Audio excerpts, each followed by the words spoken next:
Qui est-il, cet homme qui a construit l'un des palais les plus excentriques d'Amérique? Et pourquoi son histoire est-elle presque oubliée? En 1891, Oliver Hazard Perry Belmont, 33 ans, héritier d'un empire bancaire, se lança dans une entreprise que la plupart jugeaient folle. Construire sur 3 acres de terrain à Newport, dans l'État de Rhode Island, une résidence d'été, un palais, où le rez-de-chaussée ne serait pas occupé par des salons, mais par des écuries, et où seul le premier étage serait habitable. Cela semblait impossible. Le nouveau château devait être un triomphe de richesse, de pouvoir et de goût. Mais 50 à 60 ans plus tard, il se transforma en un lourd fardeau, un objet de délabrement quasi total. Aujourd'hui, rares sont ceux qui savent comment la gloire s'est transformée en ruine et comment les ambitions se sont muées en épreuves. Belmont n'a pas commencé comme un noble aristocrate. Il était un représentant typique de la bourgeoisie américaine de la fin du XIXe siècle, un héritier de capital, aspirant non seulement à la richesse, mais aussi à la signification sociale. Il rêvait, plutôt, non pas d'être l'un parmi tant d'autres, mais de rester l'un des. Dans ses plans, pas seulement un cottage d'été, mais une construction qui déclare « Nous sommes ici, nous comptons ». Mais il ne voulait pas simplement paraître. Il voulait se distinguer, non pas dans un palais, comme la vieille aristocratie, mais dans une sorte de provocation architecturale, où les écuries et les carrosses faisaient partie de l'esthétique. Personne ne savait alors que le personnage principal de son histoire créait non pas une simple maison, mais une image qui deviendrait plus tard le symbole de l'ironie du succès. En introduisant son action, nous voyons immédiatement le contraste.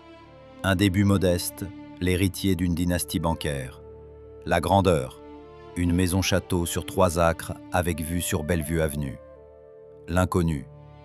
Aujourd'hui, la plupart des gens passent devant cet endroit sans en comprendre l'histoire. La renommée mondiale? Non, l'histoire n'est pas devenue une légende. Elle est passée inaperçue. Et pourtant, la tragédie est inévitable. Ce qui aurait dû être le summum du succès se transforme en épreuve, en critique, en déclin. À partir de ce moment, la question se pose. Pourquoi la puissance richesse n'a-t-elle pas protégé cet endroit du déclin? Pourquoi cette maison, symbole de victoire, est-elle devenue un symbole d'échec? Notre premier héros est Oliver Belmont, un noble rêveur stratège. Il voit ce que les autres ne veulent pas voir, mais agit par ses propres moyens. Et la maison qu'il crée n'est pas seulement résidentielle, mais un miroir de sa psychologie, une empreinte spéculaire de ses ambitions. En entrant dans cette histoire, nous comprenons déjà. Ce n'est pas seulement une histoire de maison, c'est l'histoire de la façon dont le succès peut devenir un piège. Et c'est précisément pourquoi nous devons rester avec cette question. Comment est-il possible que tout cela se transforme en ruine? Pour comprendre pourquoi l'histoire de Bellecour, c'est ainsi que s'appelait le manoir d'Oliver Hazard Perry Belmont, est devenu un symbole de l'ironie du destin, il faut revenir à ses racines. Il est né à New York en 1859 dans la famille d'Auguste Belmont, un banquier germano-juif, l'un des créateurs de la puissance financière de la maison Rothschild aux États-Unis. Sa mère, Caroline Sloane Perry, était issue de l'ancienne lignée maritime des Perry, des parents du légendaire commodore Matthew Perry, qui ouvrit le Japon à l'Occident. Ce fut une union entre l'argent nouveau et le vieux nom. Et c'est précisément dans cet alliage toute la philosophie du futur propriétaire de Bellecour. Dès sa jeunesse, Oliver a intégré l'idée que l'origine ne confère pas le droit à la reconnaissance. Son père était l'homme le plus riche de New York. Mais la société des vieilles familles, résidant sur la 5e avenue, regardait le financier allemand avec un froid mépris. Ces gens ne le considéraient pas comme l'un des leurs. Oliver a compris tôt. Pour être accepté, il ne suffisait pas de posséder une fortune. Il fallait posséder un symbole qui exprime à la fois le pouvoir du goût, de l'intellect et de l'origine. C'est pourquoi il ne cherchait pas simplement à copier le luxe, mais voulait créer une déclaration esthétique.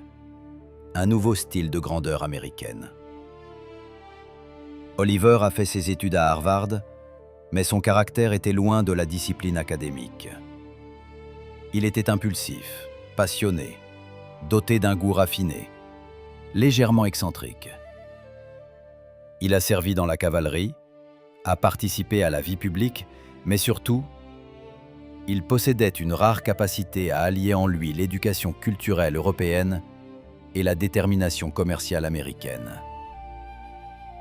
Déjà à cette époque, à la fin des années 70 du XIXe siècle, il formulait pour lui-même l'idée que la maison, ce n'est pas seulement un lieu de résidence, mais un manifeste personnel.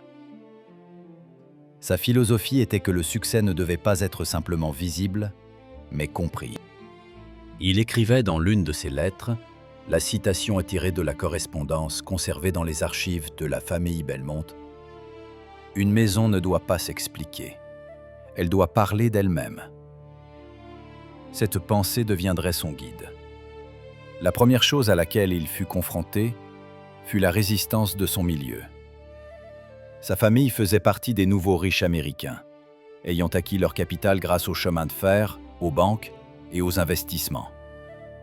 Mais Newport, à la fin du XIXe siècle, était le théâtre des vieilles familles, les Vanderbilt, les Astor, les Morgan, ceux qui s'étaient déjà établis comme l'aristocratie du Nouveau Monde.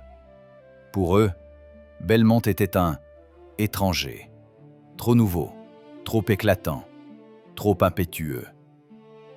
C'est précisément cette confrontation, l'argent nouveau contre l'ancien, qui allait déterminer la philosophie de sa vie. Il voulait prouver que la culture et l'intelligence ne pouvaient pas appartenir uniquement aux héritiers de titres.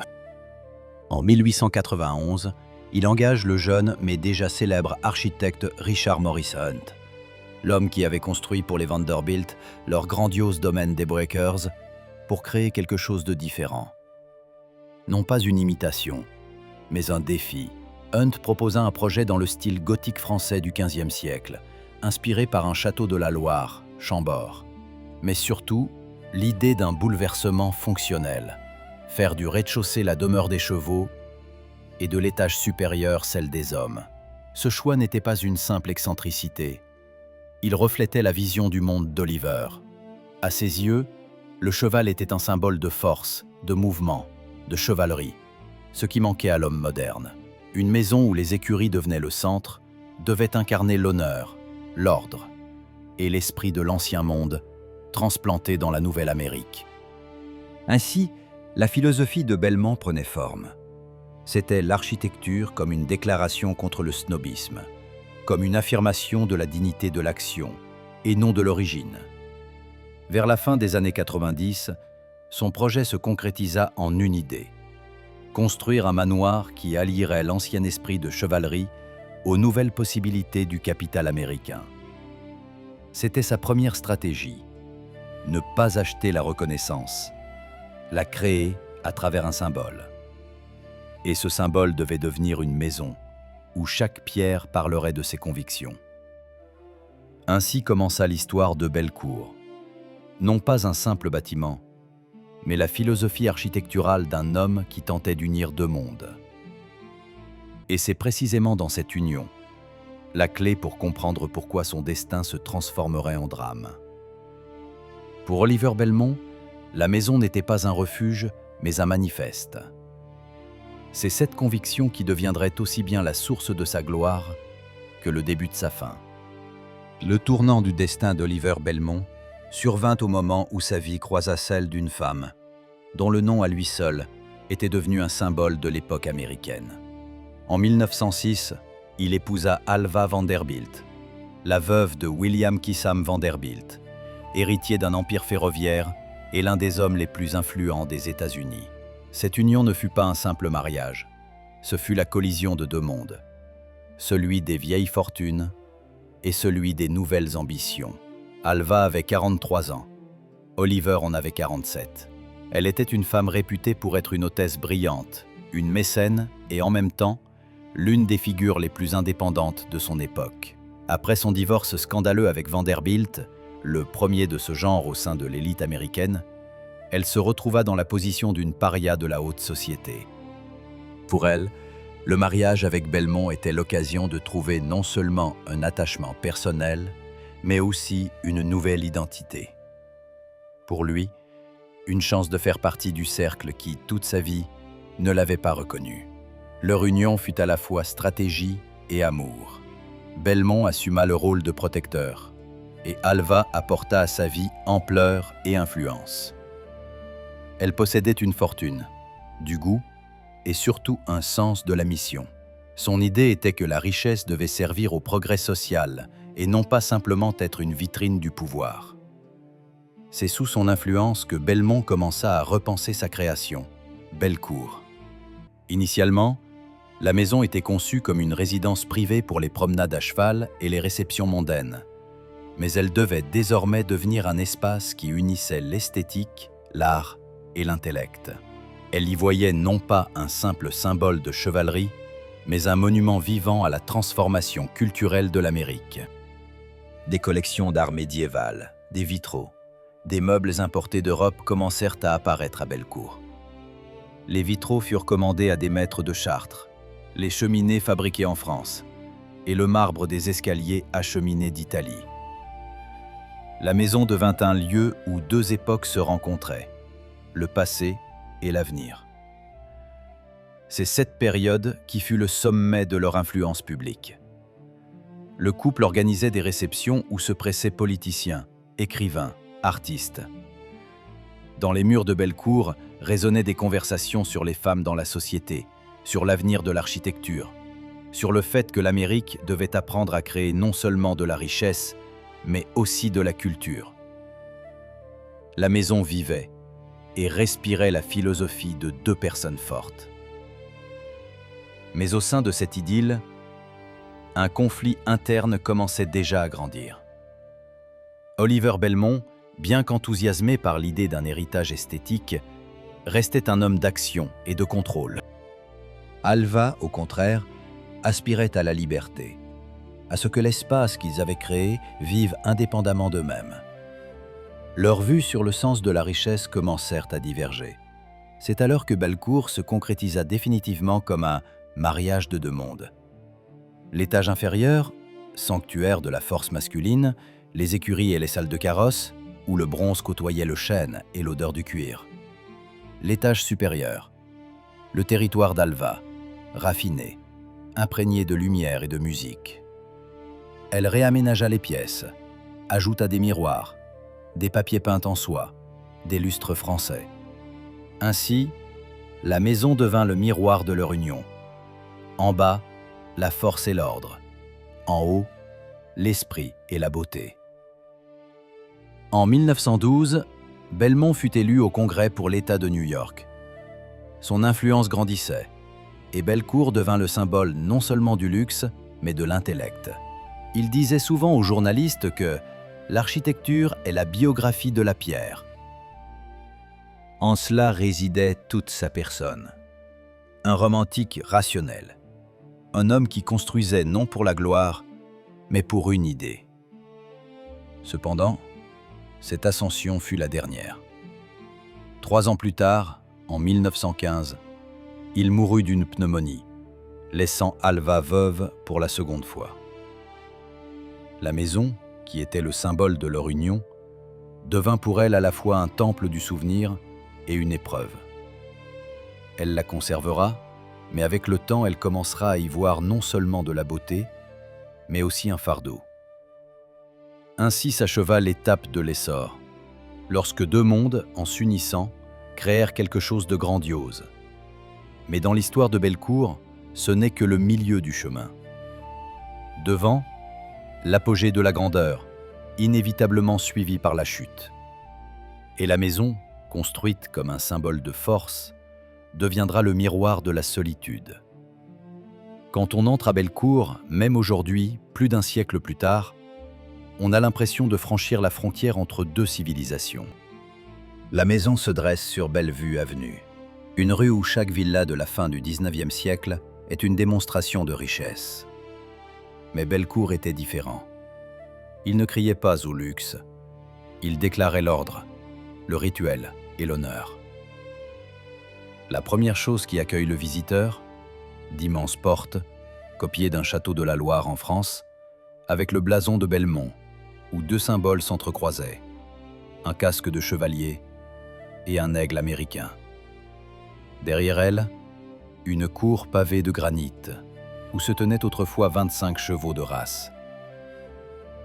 Au rez-de-chaussée, les écuries, ornées de chênes sculptés et de bronze, avec des sols en granit poli et des panneaux décoratifs réalisés d'après les esquisses de l'architecte Richard Maurice Hunt.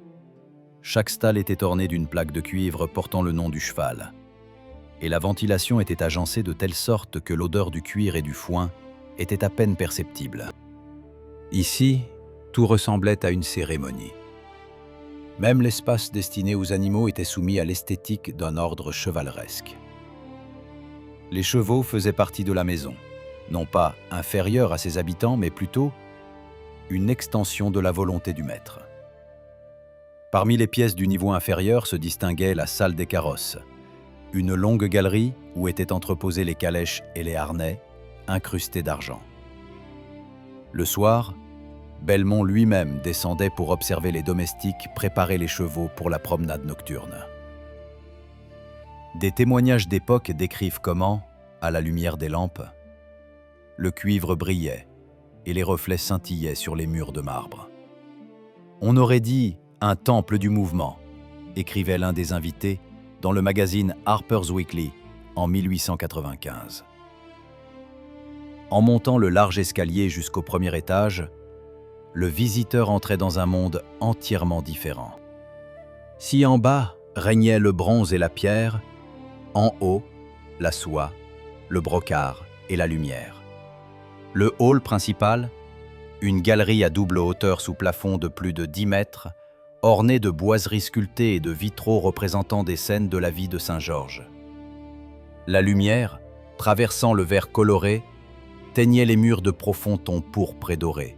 Chaque matin, les rayons du soleil créaient un jeu de reflets, comme pour rappeler l'éternel changement de pouvoir et la fragilité de la gloire humaine.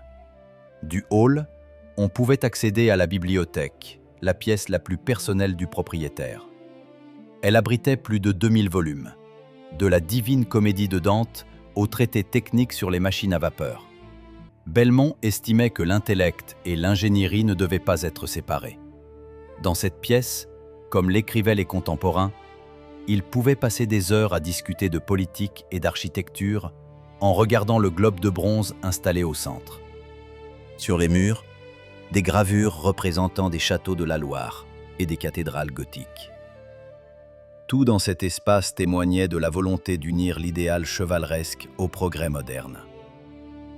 À proximité se trouvait le salon de musique, créé à l'insistance d'Alva. Un piano français de la firme Erard y était installé, autour duquel se réunissaient musiciens et invités. Le plafond était peint de motifs inspirés de la chanson de Roland, et les tapis avaient été tissés à Aubusson. Cette partie de la maison résonnait non seulement de musique, mais aussi de conversations sur la liberté, l'art, la place de la femme dans la société. C'est ici qu'Alva organisait des discussions, invitant écrivaines, réformateurs et artistes. Au total, la maison comptait 28 pièces habitables, 13 cheminées et 8 escaliers. Sa superficie dépassait 40 000 pieds carrés. La construction prit 4 ans et coûta 600 000 $, une somme équivalent à plusieurs décennies de travail de centaines d'ouvriers. Mais chaque dollar ici avait un sens. Il devenait un élément de l'idée. Si l'on descend de la galerie vers les couloirs menant aux chambres, on peut ressentir le passage du public au privé. Les chambres d'Alva étaient inondées de lumière et ornées de rideaux roses et de miroirs dorés. Dans son boudoir se trouvait un portrait peint par John Sargent, l'un des derniers réalisés par l'artiste pour des commanditaires privés. En revanche, la chambre d'Oliver était austère. Panneaux de chêne, cheminée avec le blason familial, fauteuil près de la fenêtre donnant sur l'océan Atlantique. 2 regards, 2 mondes, 2 caractères. L'architecture de Bellecour, c'est la psychologie gravée dans la pierre. L'étage inférieur parlait de discipline et de force. L'étage supérieur, de beauté et de création. La maison reflétait le dialogue intérieur entre l'action et la contemplation, entre le pouvoir et le sens. Tout en lui était une opposition. La froideur de la pierre et la chaleur du tissu, l'éclat du métal et la douceur de la lumière, le bruit de la rue et le silence de la galerie. Au début du XXe siècle, Bellecour devint le symbole d'une renaissance esthétique. Des journalistes, des architectes, des philosophes le visitaient. Certains y voyaient de la folie, d'autres, une révélation. Mais presque tous s'accordaient à dire « Cette maison révélait le caractère d'un homme qui voulait unir les époques. » Et pourtant, déjà à cette époque, sous les voûtes des salles, une ombre planait. Plus Belmont s'élevait, plus la maison devenait son prolongement, et plus il devenait lui-même vulnérable. Car tout ce qu'il avait construit dépendait d'une seule chose, de la conviction que la richesse pouvait être l'expression de l'esprit. Et bientôt, cette conviction allait être mise à l'épreuve, une épreuve qu'aucun symbole de pierre ne survivrait. La mort d'Oliver Belmont en 1915 fut le premier coup, après lequel Bellecour commença lentement à se transformer d'un symbole vivant en un monument silencieux. Il n'avait que 56 ans. La maladie, une pneumonie, se développa rapidement. Alva resta seule dans l'immense maison, où chaque pièce résonnait désormais de l'écho de sa voix. Elle continua à vivre à Bellecour, mais progressivement les murs, remplis de leur sens passé, commencèrent à lui rappeler une séparation invisible. À l'extérieur, le monde changeait. La Première Guerre mondiale détruisit la vieille Europe, celle-là même qui avait inspiré Oliver. Ses idéaux de chevalerie et d'honneur semblaient désormais naïfs. L'Amérique entrait dans une ère de pragmatisme et de machines, et la maison, où les chevaux étaient plus importants que les automobiles, devenait un anachronisme. Pour Alva, ce n'était pas seulement un contraste culturel, c'était un désaccord personnel avec la réalité. Elle tenta de maintenir Bellecour en vie. Elle continua à organiser des réceptions caritatives, des concerts, des réunions de suffragettes. Elle devint une ardente partisane du droit de vote des femmes, participa à des rassemblements politiques et finança même des campagnes pour des réformes sociales. Mais de plus en plus souvent, les lettres conservées dans les archives montrent sa lassitude. Dans l'une d'elles, écrite en 1920, elle avoue à une amie « La maison est immense. Et parfois, il semble qu'elle vive sa propre vie, et moi je n'y suis qu'une invitée. » Cette période devint une tragédie intérieure. À l'extérieur, grandeur, marbre, miroir. À l'intérieur, solitude. Une lutte silencieuse avec l'ombre du passé. Tout ce qui avait été créé pour un symbole de force était maintenant devenu un symbole de perte. Elle commença à fermer des pièces, cessa d'organiser des réceptions, se limitant à l'étage supérieur. Dans les écuries, il n'y avait plus de chevaux. Seule l'odeur du bois et de la poussière rappelait les jours où la vie bouillonnait. Alva n'a jamais caché que ses relations avec son mari étaient complexes. Il était un homme contrôlant, elle, aspirant à la liberté. Après sa mort, elle sembla retrouver cette liberté, mais avec elle, aussi le vide. La maison, qui était leur dialogue, sans lui devint un monologue. Et plus elle essayait de la retenir, plus elle sentait qu'elle l'engloutissait. En 1928, Bellecour fut ouvert pour la première fois au public, partiellement, comme une galerie. Cette décision était ambivalente. D'une part, elle poursuivait la mission de son mari, montrer la beauté comme une valeur. D'autre part, elle reconnaissait qu'elle ne pouvait plus en être la seule gardienne. La maison devint un espace entre le passé et le futur, entre la mémoire et l'oubli. Le conflit moral s'intensifiait. Pouvait-elle, veuve de l'un des hommes les plus riches d'Amérique, se permettre une faiblesse? La société attendait d'elle de la grandeur, mais la grandeur se transformait en fardeau. Elle comprenait que les idéaux pour lesquels Oliver avait vécu, dignité, ordre, honneur, sonnaient ironiquement dans le monde d'après-guerre. Et pourtant, elle conservait sa maison, comme une promesse sacrée, bien qu'en son fort intérieur, elle se posa de plus en plus souvent la question « Pourquoi faire ?» Dans les dernières années de sa vie, elle apparut de moins en moins en société. Les visiteurs se souvenaient de la voir traverser lentement la galerie, éclairée seulement par la douce lumière des vitraux. Sa silhouette se dissolvait dans la pénombre, comme si elle devenait elle-même une partie de l'architecture. C'était un moment où l'homme et la maison étaient devenus inséparables. Bellecour cessa d'être un simple bâtiment et se transforma en métaphore du destin. Alva mourut en 1933. Avec son départ, la maison resta sans âme. Et alors commença ce qui semble être une loi de la nature pour de tels lieux. La désintégration. Les salles des chevaux se couvrirent de poussière. Les draperies de soie se décolorèrent. Le marbre se fissura. Pendant les années de la Grande Dépression, entretenir le manoir devint impossible. Bellecour, jadis symbole de force et de goût, ne servait plus à personne. Les citadins passaient devant, ne reconnaissant pas le palais construit avec un rêve d'éternité. Ainsi s'acheva l'ère de la grandeur et commença le siècle du déclin. Mais avant que la maison ne sombre définitivement dans le silence, elle était destinée à devenir le théâtre d'une nouvelle transformation. Non plus de luxe, mais de rédemption. Et c'est là que réside la plus grande ironie de cette histoire. Même les ruines peuvent parler plus fort que les palais. Vers les années 30 du XXe siècle, Bellecour se dressait comme un géant sans maître. La maison, conçue comme un symbole d'éternité, s'avéra incapable de faire face à la réalité économique de la nouvelle ère. Après la mort d'Alva Belmont, les héritiers ne voulurent ou ne purent la conserver.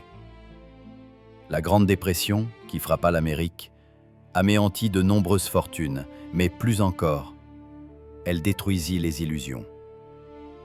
Le luxe n'était plus perçu comme une vertu. Et si auparavant Bellecour était un manifeste de la volonté, il devenait désormais un reproche, un rappel d'un monde où tout se mesurait à la magnificence. Durant ces années, la maison changea plusieurs fois de main. Elle fut achetée pour être revendue, transformée en curiosité touristique, en club, voire en espace d'exposition pour des antiquités. Un jour, dans les années 50, quelqu'un proposa de la convertir en musée de l'automobile. Un contraste ironique avec le fait qu'elle avait autrefois abrité des chevaux. Cependant, chaque tentative de redonner vie à la maison s'avérait temporaire. La pierre, le bois et le verre semblaient résister à un nouveau sens. Progressivement, vers le milieu du siècle, Bellecour tomba en ruine. Les panneaux de bois s'assombrirent à cause de l'humidité. Les vitraux se fissurèrent. Une partie des dalles de marbre fut enlevée. La poussière recouvrit les livres de la bibliothèque, comme le temps recouvrit les idéaux de leurs propriétaires. Dans les journaux de Newport, la phrase commença à apparaître « La malédiction du luxe, l'oubli ». Mais ce n'était pas de la mystique, seulement une vérité sociale. L'Amérique entrait dans un siècle de consommation, et aucune maison, aussi belle fût-elle, ne pouvait rester un temple de l'esprit dans un monde de pragmatisme. Et pourtant, tous n'avaient pas oublié. Dans les années 60, un groupe de restaurateurs s'intéressa à Bellecour, y voyant un exemple unique de style architectural transitoire, du gothique au moderne. C'est alors que commença la première tentative de le repenser. L'un des historiens de l'architecture, Richard Geyer, écrivait « Cette maison est un document d'une époque où la richesse tentait de parler le langage des idéaux. » Ces mots devinrent une sorte d'épitaphe pour Belmont, mais aussi un nouveau commencement. Avec le temps, des visites guidées, des conférences, de petites expositions commencèrent à être organisées dans la maison. Et bien que ces murs conservassent encore les traces du déclin, on sentait quelque chose d'autre dans l'air, comme si le passé recommençait à respirer. Ce n'était pas tant une renaissance qu'une purification. L'histoire de Bellecour commençait à sonner comme une parabole, sur la façon dont les ambitions se transforment en héritage, et la fierté en leçon. Le plus étonnant se produisit à la fin du XXe siècle. Dans les années 90, Bellecour fut acheté par un collectionneur et enthousiaste qui décida de lui rendre son aspect original. Il s'appelait Harold Matthews et il vit dans la maison non pas des ruines, mais un texte vivant. Une longue restauration commença. Les vieilles poutres furent renforcées, les vitraux restaurés d'après des photographies d'archives. La bibliothèque se remplit à nouveau de livres. Les ouvriers ont trouvé derrière les panneaux des lettres et des plans laissés par les architectes. Et cette découverte a donné à la restauration un caractère presque archéologique. Mais la véritable renaissance eut lieu au XXIe siècle. En 2013, Bellecour fut acquis par l'antiquaire de Newport, Eric Rosenfeld, connu pour ses projets de conservation de monuments historiques. Il ne se contenta pas de restaurer le bâtiment, il lui rendit son sens. Sous sa direction, la maison n'est devenue ni un musée ni une résidence, mais un lieu où le passé et le présent se rencontrent en dialogue. Des concerts, des expositions, des lectures théâtrales y sont organisées. Ainsi, Bellecour traversa la crise et renaquit.